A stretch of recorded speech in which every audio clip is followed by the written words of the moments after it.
অন্যরকমভাবে যদি কোনো কিছু খেতে চাও তাহলে এই কাঁঠালের গুটির ভর্তাটা ট্রাই করতে পারো। তো চলো কেমনে বানাই দেখি। কাঁঠালের গুটিগুলিরে আমি সবটির ছুইল্লা লয়ে পরে ভালো মতন কুচায় লমু। ভালো মতন কুচানি হয়ে গেলে এখানে আমি এইটিরে জল দিয়ে ভালো মতন বারবার কষলায় কষলায় ধুয়ে নেবো। এখানে আমি একটা কড়াই বহাইছি, কড়াইতে তেল দিয়ে পরে কাঁঠালের গুটিগুলিরে সব দিয়ে দিব।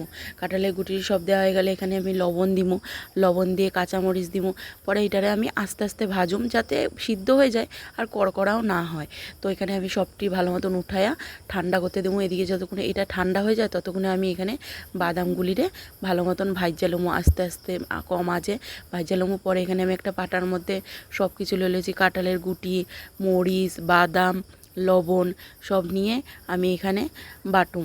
তো তোমরা যদি কেউ ইচ্ছা করো এটা মিক্সিতেও বাটতে পারো, আর কেউ যদি চাও তোমরা পেঁয়াজ রসুন দিয়েও খেতে পারো। যেহেতু আমি পেঁয়াজ রসুন দিব না তার লিগে আমি নিরামিষ বাটছি।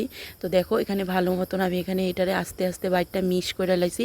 এখন আমি এটারে সবটি বাটা হয়ে গেলে এখন এটারে আমি ভালো মতন মিক্স করে একলগে পরে এখানে আমি বাটিতে উঠাইলাম।